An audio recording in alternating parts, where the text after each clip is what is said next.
All right, so Simon Lerner, founder of NetCon, you're an investor doing tons of things.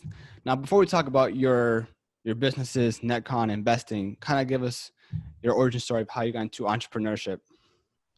Awesome. So for those of you guys who are not really familiar with who it is that I am, I'm Simon Lerner, 20 years old. I came to the United States when I was 13. So I was born in Russia, raised there, and my parents brought me to America when I was 13 for pretty much the pursuit of better education. My parents wanted me to go to college in America because they thought that that was going to pretty much provide safety for myself in the future and set me up for success. And obviously that couldn't be farther from the truth from the experience that I've gone through. But nonetheless, I ended up in America when I was 13, didn't speak a word of English. Single mom brought me to America. Parents were divorced since I was young. Saw her struggling as a kid when I was going to middle school, high school. And I didn't really fit in as an outsider. I was from Russia, I came to America. I was going to high school in New York. Wasn't really acclimated to the culture and environment. So instead of spending the evenings at school, I would rush home right after school at 2:30 p.m. Like school bell rang, I would just go home and do my own thing because nobody in school really cared about me. Didn't really have any friends, didn't fit in, felt like I was an outsider, didn't speak English well. So I was like, okay, why not just go home and hang out at home? I'm not going to be doing like sports or clubs or activities after school or chilling, smoking weed with friends that I didn't really have, right? I'm just going to go home. So I went home, and from pretty much the age of 14, I spent that time on personal development, right? I was reading books. I was like, hey, my English is pretty shitty. Let me try working on my English. By reading books, I pretty much picked up English to the point where I can speak fluently, and spend that time educating myself. And for me, from an early age, I saw my mom growing up. She always made it seem like, hey, we have enough money, we have enough resources to get by. But deep down, I saw the internal struggle. I was like, she's struggling. She doesn't want to put that pain on me. But deep down, when you look at your parents, you could tell like something's going on, right? She never really showed it. She did a very good job of hiding it, but I knew. So for me, at an early age of like 14, 15, 16, I made it my mission. I wanted to be a rock for my mom and the people around me that I cared and loved about, that they could fall back on in the future, and kind of me being there to like support them, right? Mm-hmm. So that was my kind of mission and statement. So I was like, okay, I need to figure out how to make money. I need to take care of my mom. I need to provide for my siblings, my mom in the future, and just be the rock that people around me that I care about can fall back on, right? So when I was going home after school, I was reading books, I was watching YouTube videos, I was doing stuff online. I was, editing pictures on Photoshop was my first thing that I started off doing when I was 14, 15. Then I was, doing stuff with video games and Steam. I was helping people with, like their character builds and stuff like that, and getting paid, $10 here, $20 here. So at an early age, I proved to myself that, hey, making money online is real. Because at 15, 16, I made $20 here, $40 there. And I was like, hey, you can actually make money through the internet. With people you don't really know, people will send you money. And that's, I guess, one of the biggest things for me that I credit my success to, was finding out at an early age that you can make money on the internet. So I started doing those small things, and then slowly but surely, I started saving up some money, and then transitioning into other things on the internet, always learning more, exploring new things. So for me, between, I would say, 15 and 17 was just like, try everything and see what works, see what you enjoy, see what you're good at, right? I tried Photoshop, wasn't really good at it, made a couple $100, tried different things. And then I stumbled up on cryptocurrency. In 2017, cryptocurrency was what was blowing up. Everyone was Bitcoin, Schmitcoin. I heard in school a bunch of kids talking about, oh, my parents were talking about Bitcoin on Thanksgiving dinner. And I was like, let me look into it, see what it is. So at that time, I had a little bit of money saved up from those projects I was doing, and the summer job that I had for the past 2 summers. I was a lifeguard, from like May to August, 16, 17. And I had around, I would say, $12,000, $13,000 saved up. I was like, oh, cryptocurrency, a lot of people are making money with it. Why not, put 10,000 out of 13,000 that I have into crypto? And I was 17 at the time, had 13 grand saved, put 10 of it into crypto. That's when Bitcoin was about $5,000-$6,000 before the run up, right? Mm-hmm. And I ended up actually making some significant money when I was 17. I pretty much turned like 10 grand into like 35 grand. By the time I was 18, I was like, oh, I'd like triple my money. Let me take it out. That's when Bitcoin literally went to like 14, 15 grand. I was like, let me take it out. So good timing on my end. But at that time, again, I didn't know anything about cryptocurrency, how to trade. It was just like a fad, and I got lucky on timing, right? I was like, okay, like again, proving to myself I can make money. Now, at that time, I was transitioning to college, and I picked up that cryptocurrency thing, and I now had like 35, 40 grand to my name, right? I was like, like I have a solid amount of money. Going to college, I'm a freshman, I'm 18. I was going to school for engineering because that's what my mom wanted me to do, because that was the highest paying job and would set me up for success, but I really didn't enjoy it. And then I switched to business the second semester, and I was really fascinated about cryptocurrency. And at that time, like I was like, I'm not really like interested in this, but I like the idea of looking at charts and like buying low, selling high, and like looking at different things to do with charts, because I was just good at it, right, intrinsically. So I was like researching online, and I stumbled up on people day trading stocks and options, and I was like, let me try and get into this. And I had some money saved up, and I opened a brokerage account. Like the moment I turned 18, I believe I turned 18 in March. In April of 2018, I opened a brokerage account, like in Robinhood, and I put $20,000 of that 35 in there. I was like, let me see what I can do with this money. So I put 20 grand in there, and I think it was like 19 or 20 grand to be exact. But I was like, let me see what I can do with this money. Again, I had no understanding of the stock market, no idea how things worked, like no idea what to do whatsoever. So I just started buying up random stocks, no risk management, no discipline, no reason for me to buy certain stock, no fundamental technical analysis, no signals, no nothing. I was just found a company. The first company I bought was, let me see, I think it was Zillow, ticker symbol Zillow.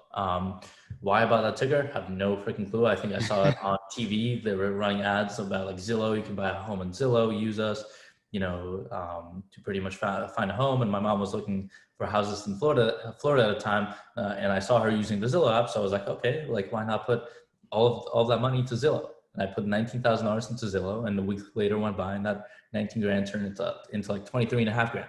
Cause the Zillow went up by like 11%. They had earnings report or something like that, and they beat the earnings, and, went up like 10%. I was like, okay, I made, I turned 19 grand to 23 grand. I'm just, a high school kid, almost graduating high school, and I'm making 4 grand doing nothing, while the kids in school who I'm going with are pretty much still smoking weed with their buddies and doing nothing with their life. I thought I was the shit. I was like, I'm the coolest kid here. Like, look at me, I'm making 4 grand, and you guys. But at this point, you weren't even talking about it, right? Like you do now on IG, Oh, kind of yeah, show yeah. your. Not at all. I didn't know what a personal brand was. I didn't have an Instagram account. I had like a personal one with like maybe 50 followers, like friends of mine. I wasn't like, quote unquote an influencer or teaching or mentoring or sharing my journey online on social media. It was just me and the charts. I didn't know the entire entrepreneurship community online, like that existed. Otherwise I wouldn't be on this podcast. But nonetheless, and then my beginner's luck again started reaching out, and soon enough that 23 grand turned into 35 grand and 36 grand, right? And now I had, but again, with no understanding the stock market, I turned that 20 grand into 36 grand. But then you know what happens? Beginner's luck eventually runs out. And then you take bad trade after bad trade after bad trade. Again, if you're taking a trade of all of your account going into one trade, you take a big hit, you take a big hit on your entire account, right? And then what happened is from 36 went down to 32, 29, 27, 19, and then pretty much by end of summer, that account was like at $3,500. That went from 20 grand to 36 down to 3,500.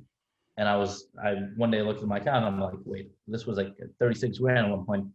Now it's $3,500. What the fuck did I do? Where did I go wrong? Now, at this point, that's where my aha moment clicked.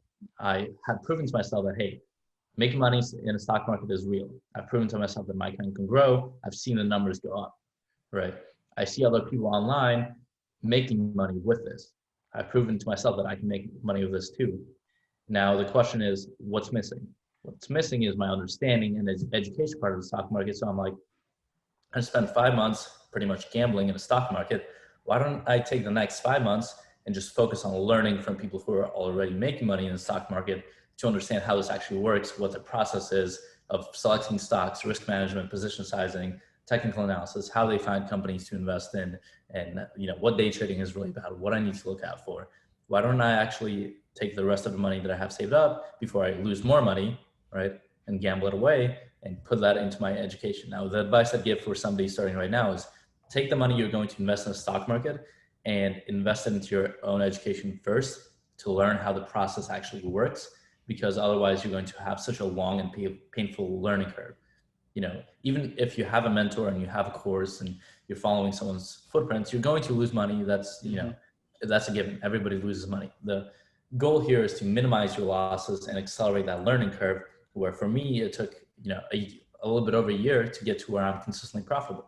It doesn't have to take a year and a half. It could take 3-4 months. So take that money, instead of just losing it in the stock market doing dumb shit, put that money and invest into a course, a mentorship, a book, go on YouTube, you know, find YouTubers to watch who put out valuable free content, find, you know, people to network with who are already doing things of that matter, and then go from there.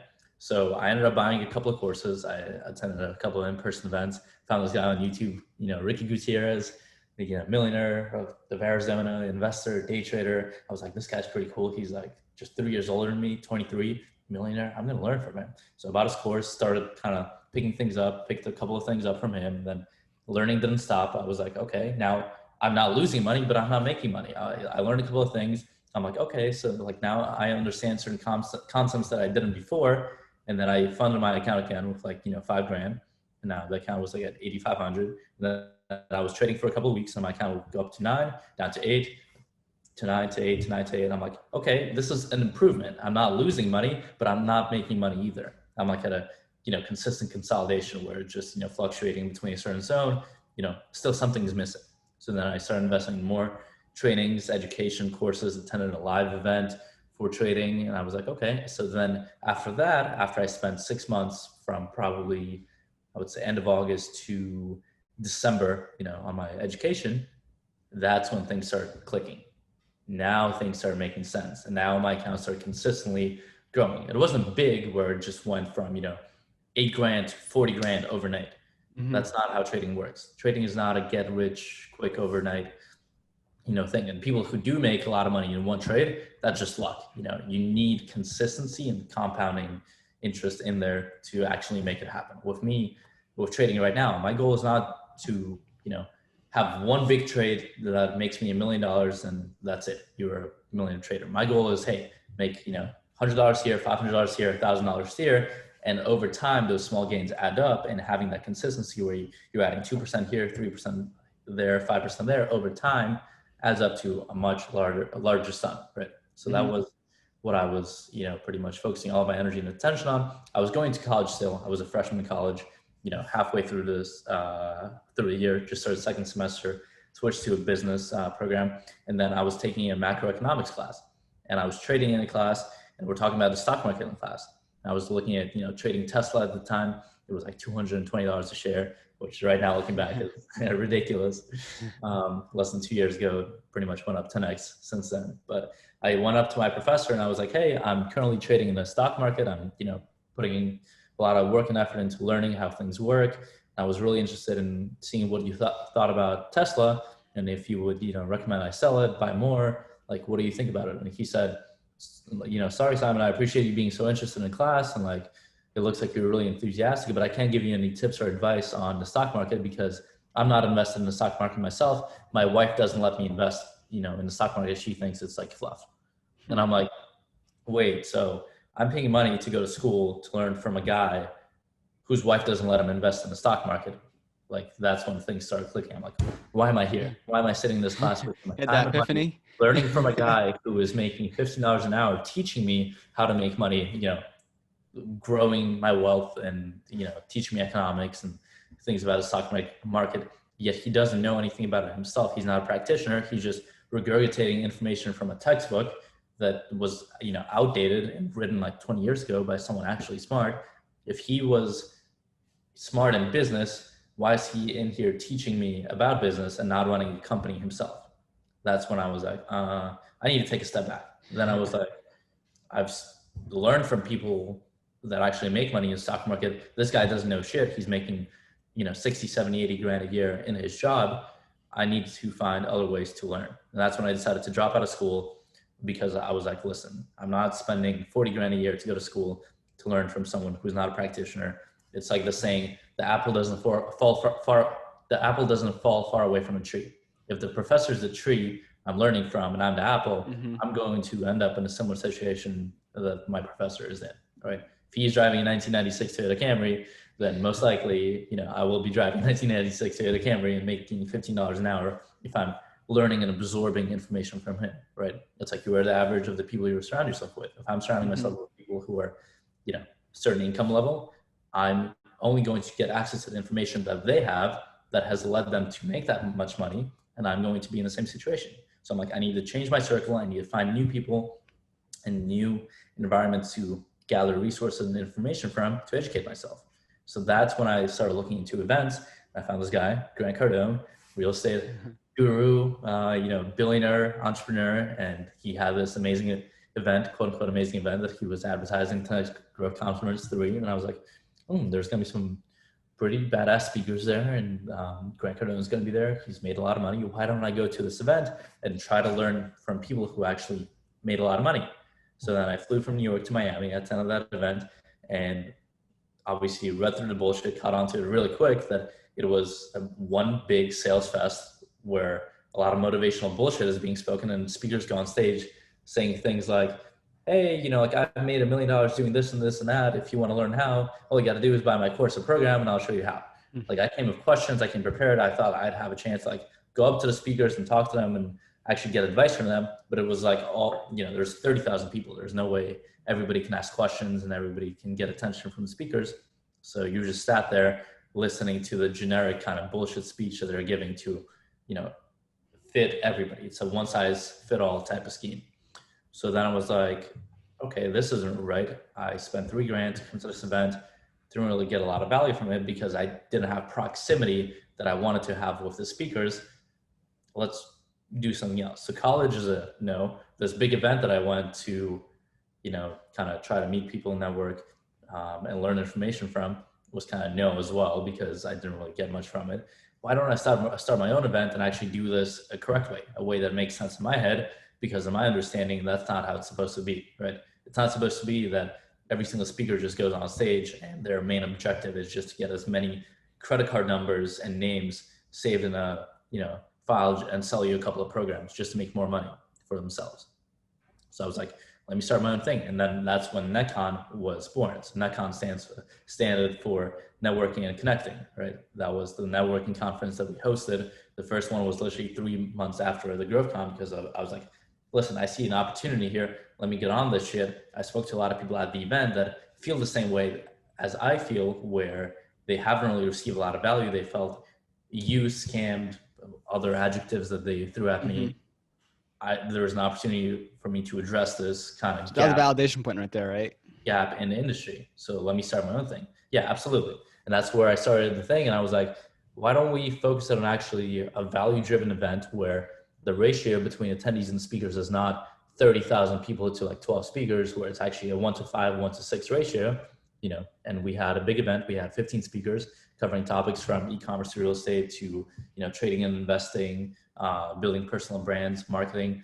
And we had a little bit over 100 attendees. So now picture this environment where you have 15 millionaires who are speaking, about the industry that they're an expert in their craft. And then you have a little bit over 100 people, the ratio and the atmosphere changes, right? So now let's say you run a Shopify store, you do e-commerce, you're not, doing that well. That's why you came to the event. You wanted to learn about e-commerce and taking your store to the next level. But now instead of just sitting there and, taking notes on your iPad about some motivation bullshit, you have the opportunity to go up to the speaker and be like, hey, can we sit down one-on-one, one-on-two, and I can show you my store and you can tell me what I need to adjust, what I need to fix, and you have proximity. Like, I can't do that at an event where there's 30,000 people. I can't go up to Grant Cardone and be like, hey, can we sit down for 30 minutes? I'll show you my real estate portfolio and you can give me tips and advice. That just doesn't happen, right? Wait, but how did you get the first event though? Like, how much capital did you have? And of course, the people that you had in the actual event, the Grant Cardone event, you networked with those guys. But how did you? So I networked with those guys, and then I leveraged that network to network with more people. So what ended up happening, I met this guy named Fernando Valencia. He was an attendee at 10X Growth Conference, and he ended up being the host for the NetCon event that I hosted, right? And then through him, I was like, hey, Fernando, I'm looking for, some awesome speakers that I can bring onto the event. And he was like, oh, awesome. I'm in the event industry myself. I've hosted over 2,200, smaller events.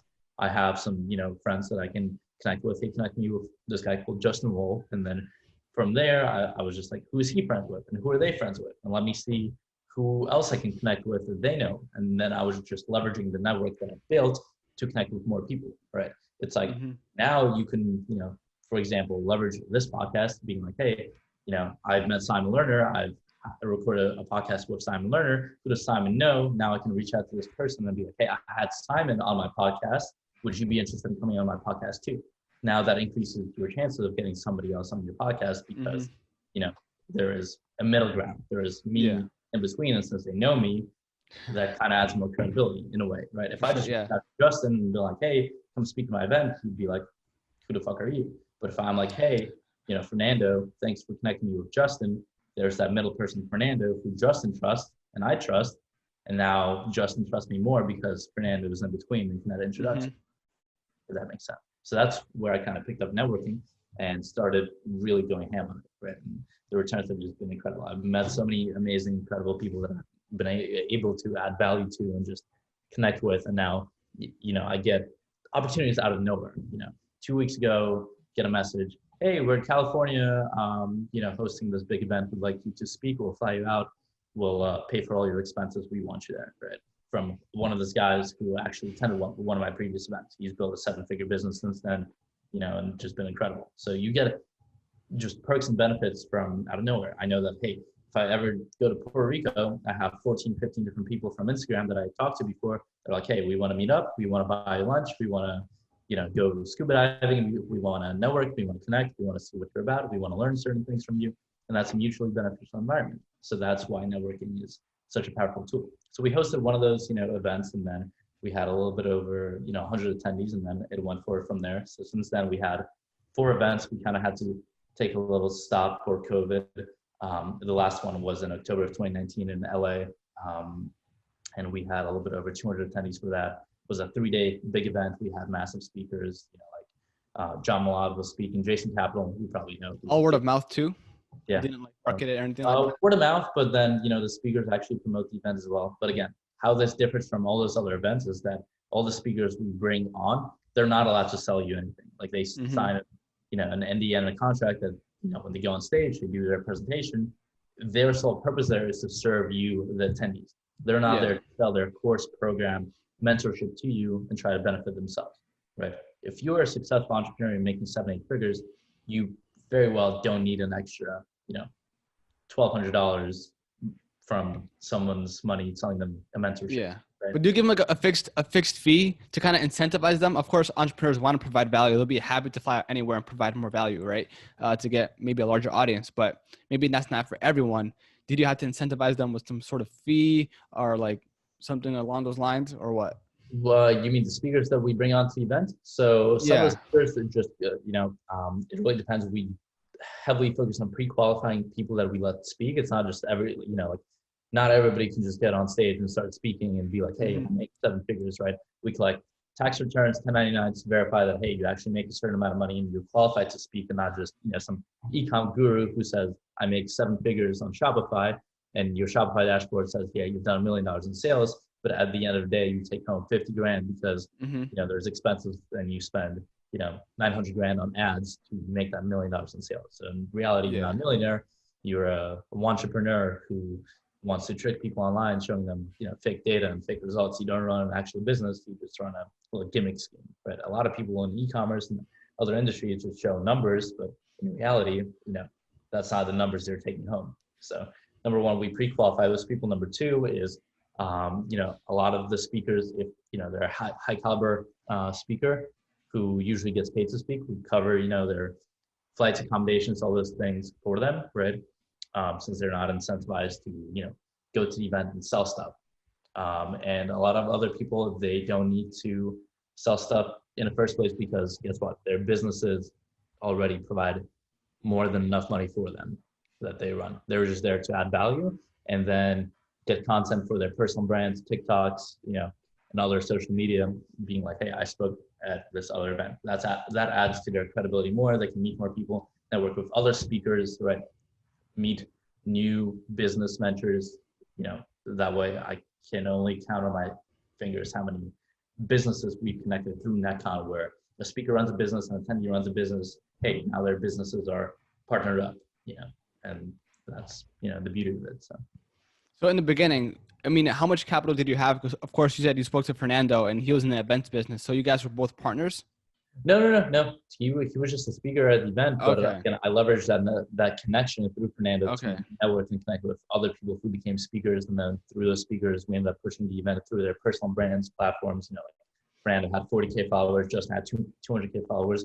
We used that following to connect with more people, invite people to the event, and kind of run full circle. But again, to host that event, obviously events are an expensive venture. Again, those events for me are more so non-for-profit, right? We don't really make a lot of money from the events. We could be making so much more money if we sold stuff and like try to upsell you on every little tiny thing, being like, buy a course, buy a program, but we don't do that. For me, it's more so like, purpose and passion driven. Trading is my main source of revenue generating activity and income. Events are more of a fulfillment thing for me to give back to the community. Like some people start clothing lines, some people, go race cars. For me, it's events, connecting with people, right? At the last event, I had two kids come up to me, and I'm not gonna name any names, but one of the guys said, "Hey, my friend told me about your event.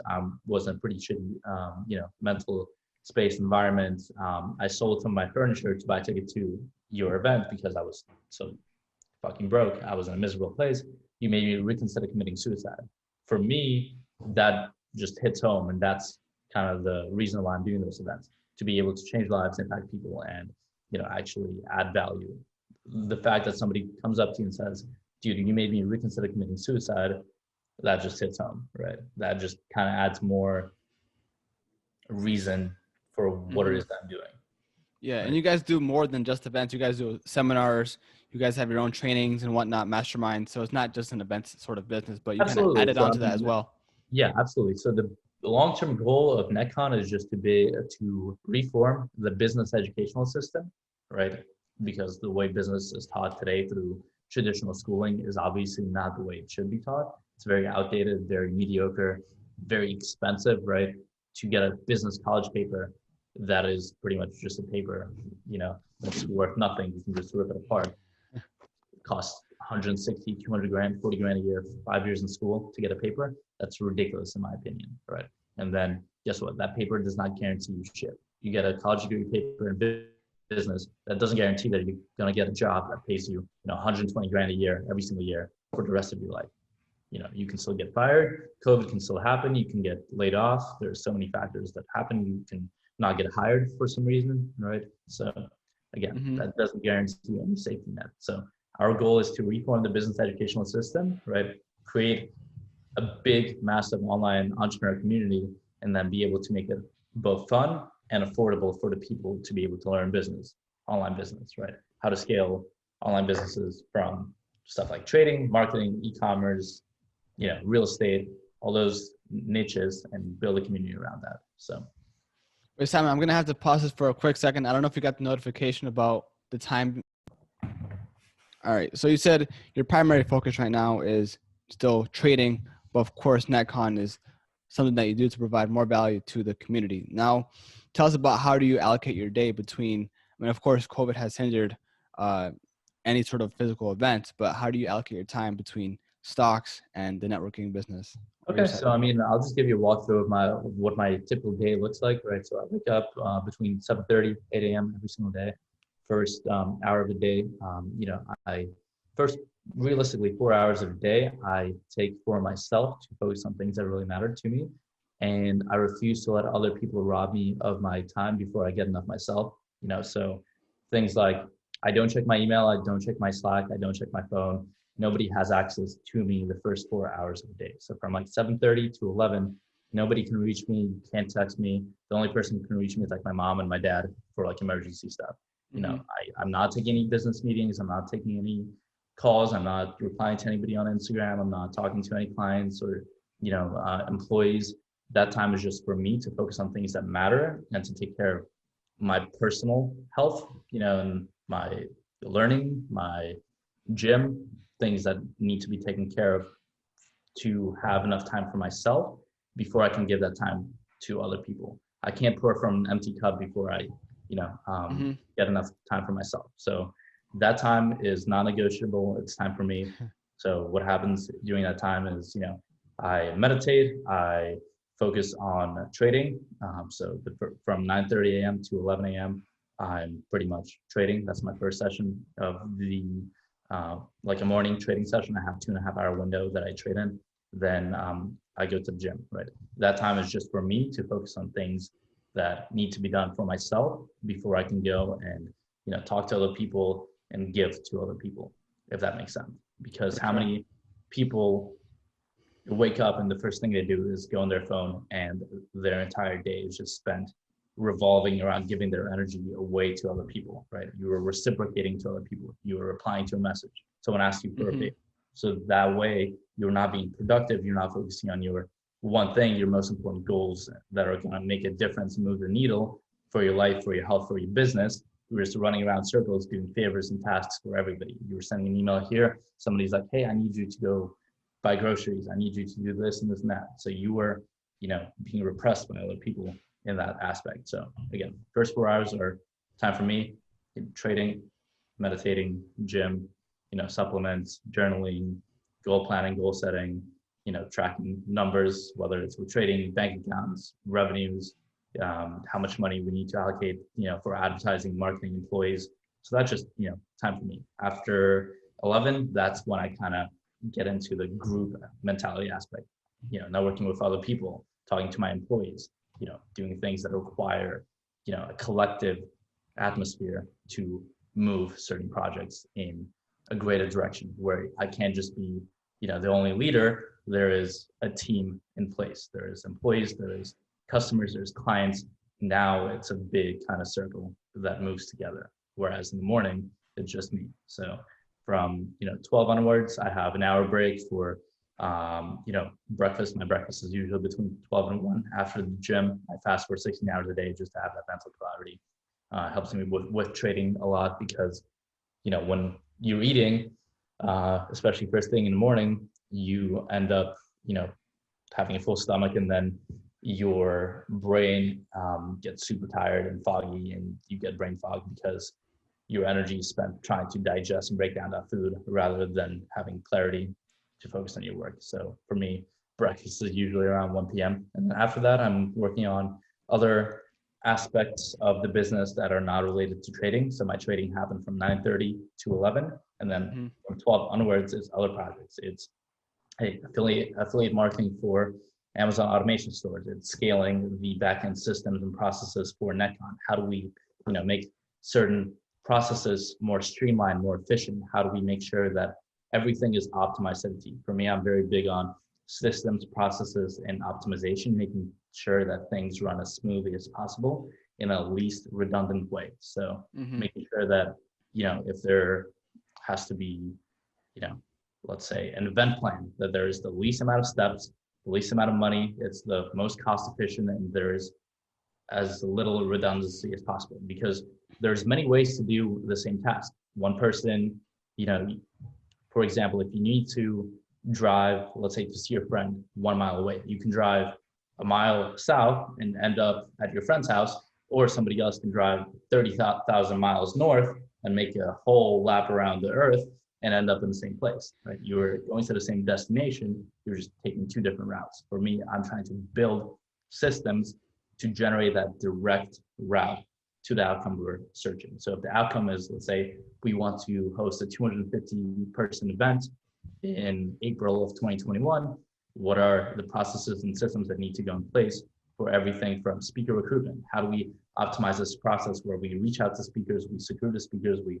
get them to sign the contracts to agree to come to our event, we book their flights, their hotels, their accommodations, put together the speaker schedule rooster, create the event page, market the event, get attendees to sign up, promote the event, have speakers promote the event. How do we make that the most efficient process possible, where it doesn't take away from my time as much as it did in the past? Because the first event, for example, again, it's a learning curve. I was sending out confirmation, tickets manually. Every single person that bought a ticket, it was, somebody bought a ticket, I had to go open my email browser and then copy and paste the confirmation and then send them the details about the event, right? Second event, it was, that part of the business was automated. So then every single event that we host, there are certain parts that can still be improved and automated. It's just a matter of finding those loopholes and trying to, fix them and address this issue, right? So that's where a lot of the time goes for not only NetCon, but other businesses that I'm involved in. A lot of the evenings are spent in a group setting like this on a Zoom call, trying to brainstorm ideas into how do we address this and make this more streamlined, if that makes sense. So you want NetCon to be like is it fair to say that your ambition here for NetCon is to have like the Con Academy, but for entrepreneurs or businessmen, businesswomen in a more streamlined way? Because of course you can have the event every other, season, every couple of months, but in between that, you want to fill that with content and promotion. Absolutely. I get what you're saying. Pretty close to a Khan Academy Online for entrepreneurs. So the goal here with events is just to have one massive, or a couple of bigger events, a couple of times a year, so like 2, 3, 4 events a year max, and then have those people from events and then from all around the world be plugged into an online community, whether it's, through Facebook, Discord, other platforms, where we have an online community where we host weekly masterminds, where we do those events, but on a smaller scale, and we actually address those issues and different topics in a more, streamlined way. So what I would mean, so let's say we have a big, let's say 250 person event where you have 15 different speakers covering e-commerce, marketing, trading, real estate. You have that, and then those people can also have access to the online mastermind where every single week we have just one speaker and it's a different conversation each and every evening. So let's say on Fridays, we're just covering e-commerce. And that way, people who are only interested in e-commerce are attending that event. You're not listening to things you don't want to listen and specialize in, right? So for example, if the person is only interested in real estate, we have a time and a location for them to, number one, network with other people who are only interested in real estate, who are specialists in real estate, who want to buy a house, who are realtors, who, that's their one thing. There's also a subdivision within that group for just traders, where traders can network and talk to other traders in, Forex, stocks, options, and that's again a different category. Then you have marketing, you have people who run marketing agencies, and so on and so forth. And you have that subdivision, and then you have different mini online events where we bring on people who specialize, let's say, in just trading, and then only the people from that smaller subdivision are going to be attending that trading sort of Zoom call mastermind, if that makes sense. So. Got it. Yeah. So what do you think is the biggest challenge? I know you said everything was a manual process in the beginning, but of course, doing this all by yourself can be very, very difficult, very time consuming. So how many people are in your team right now? On my team, in terms of the people who are already in Mastermind, or the people that are working on team in terms of employees? Yeah, employees working on NetCon, making everything streamlined, more efficient. So absolutely. So we had 7 people at one point. We're down to 5 people just because a lot of the positions that were the 2 of the positions that we had employees, do sort of like day-to-day things were actually automated by certain processes. So that's, cut overhead. So with me, the biggest goal is to keep overhead small and retain the biggest profit margins in terms of, in that regard. So okay. The goal here is not to build the biggest team and be like, hey guys, I have, 1,700 employees. The goal here is to, again, efficiency and eliminating redundancy. So if I don't need an employee for whatever reason, because that task and process can be automated by a system in a computer or a program or a software, then I'm not going to be having an extra employee just because, it's cool to have one more employee, right? No, for sure. Yeah. Necessary. So. Now, when do you think your next event is going to be? Because at this point, everything could be tentative, right? You can have a set date, but who knows with COVID? Absolutely. So we were planning the next biggest one for early 2021 spring in Miami.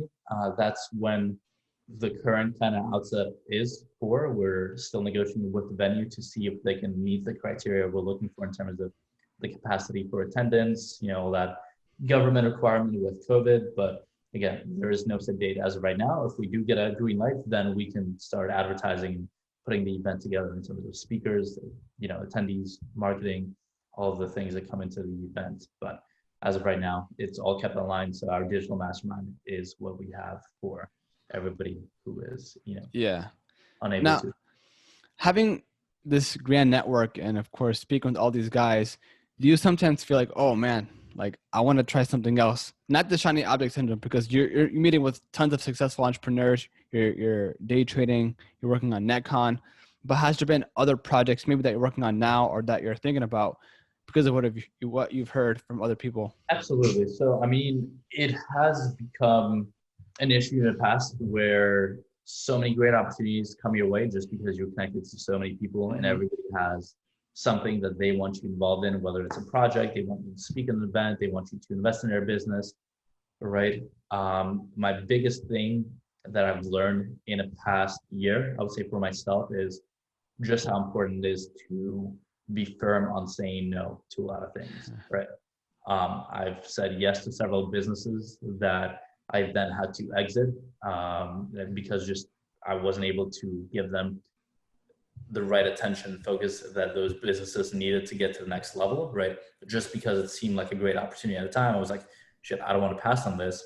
But realistically, the biggest thing that I've learned is saying no. It's super important. When you train that muscle of saying no, that's when, as an entrepreneur, especially who has had some success, you will see even greater success because that shows, number one, discipline. And then number two, you're not going to be spreading yourself too thin between projects. A lot of entrepreneurs, what I see is, they spread themselves so thin between so many different projects that they're just getting pulled apart in so many different directions that they end up moving nowhere, rather than having their one thing that they're focusing on, putting the majority of their energy into that and trying to get that to, the next level. They're just mediocre at all the projects that they take on. I know so many people that spend 2 hours a day on e-commerce, an hour a day trying to, trade, and then, 2.5 hours a day on copywriting and email marketing. And then number one, they're wasting so much time switching between task and task and task just to transition from email marketing to trading. You need to change your environment. You need to change your group setting. You need to change your mindset, right? That takes 30, 40 minutes. You're wasting a lot of time in between. Number two, you're not giving enough time to that craft to actually take it to the next level. So, unless you've gotten one venture, one project to the point where it's so self-sufficient and automated, you should not be taking on other projects. I know that until I'm at a point where, let's say, NetCon doesn't require more than 2-3 hours of my time a week, where I'm just supervising and, giving sort of tasks for the team to do, where everything else is automated, delegated, and outsourced, and I have team tasks and systems in place, I'm not going to be taking on any more projects, because at the time, like at this current time, if I take on more projects, NetCon is going to suffer because my focus is going to be split.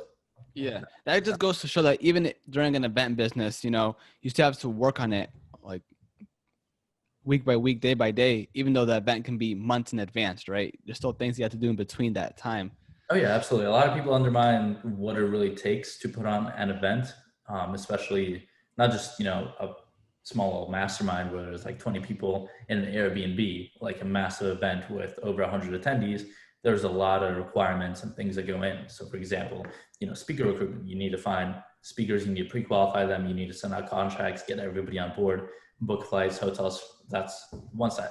There's the venue side. You need to book a venue. You need to make sure that the venue can hold, the amount of people you want to hold. You need to allocate the funds for that. You need to secure the location. You need to make sure the layout in the venues as it needs to be. You need to make sure there's catering, right? If people come to a 3-day event, they expect there's food, right? You need to make sure that people actually have stuff to eat. If they're there for 3 days and there's no water, no food, they're just going to go crazy. So, there's that side of the event. Then there's the marketing and the online side of the event, where it's actually, building the funnels, getting people, aware of that event happening, getting people interested in the event, and getting a group effort to push the event, right?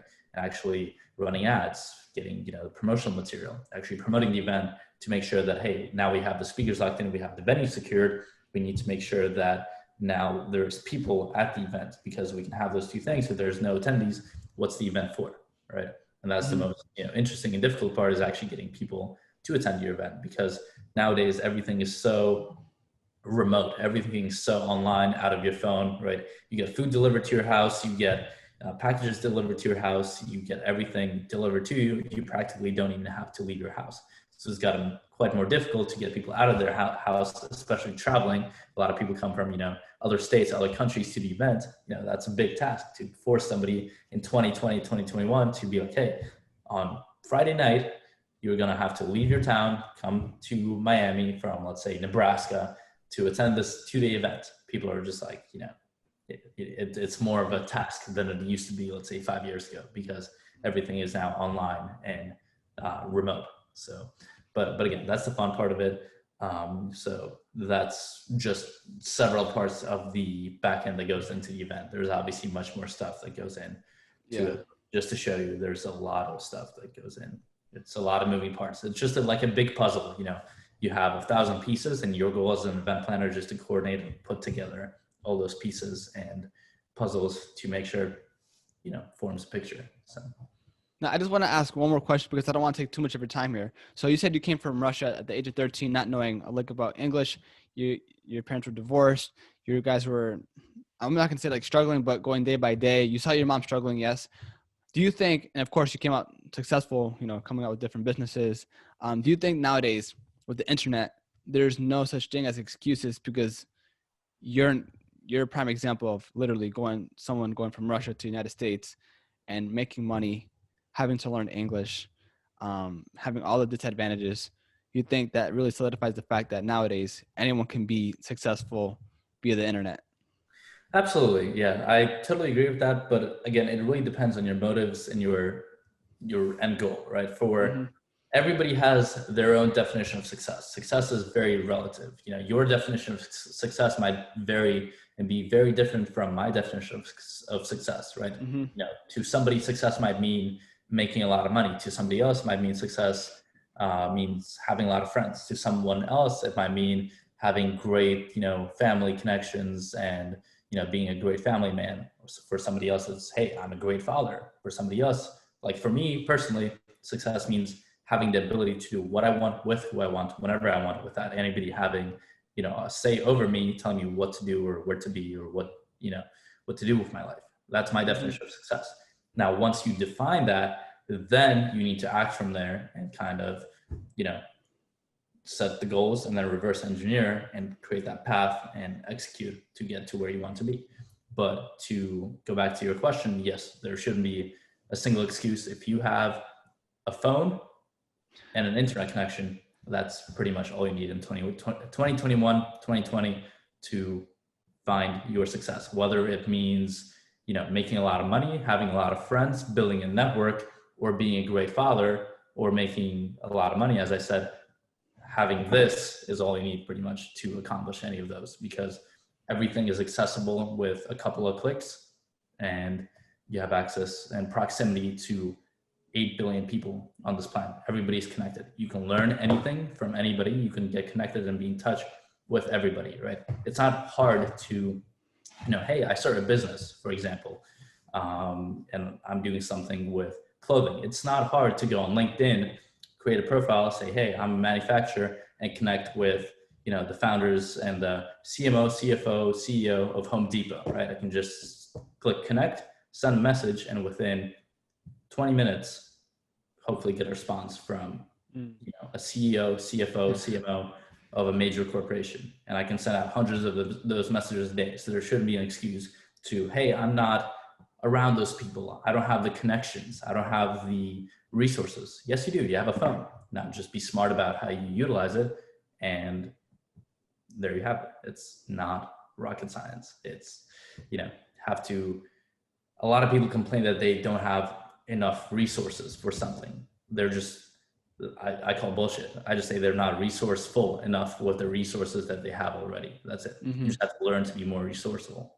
And when you learn to be more resourceful, that's when your definition of success becomes a reality. So, yeah. Yeah. And this may sound very obvious, but it's literally, you can ask any question on Google and get the answer. It's all about asking the right questions at the end of the day until you figure out, okay, let's get to the next step. Let's figure out what this problem is. And then once you get to that point, like you said, you reverse engineer what you want in terms of success, and you can utilize the internet for that. Now, Simon, like I said, I don't want to take too much of your time here. If people want to learn more about you, if they want to attend an event, an upcoming event, where can they go and check that out? Absolutely, guys. Thank you so much for your time, first of all. Second of all, if you guys want to connect with me on social media, you can find me on Instagram at Simon_Lerner. And if you guys want to learn more about what we have going on with NetCon, NetCon events, NetCon Mastermind, you can just go to netcon.com. That's NETCON.com. And yeah, guys, hope to see you in person, online, at our masterminds, and talk to you guys soon. Dope. So I'll put it in the show notes. If anyone clicks on that, they can definitely check you out, check NetCon out and whatnot. All right, Simon? Perfect. Thank you for your time, Andres. Bro, it's a pleasure. All right. Awesome, bro. Wait, don't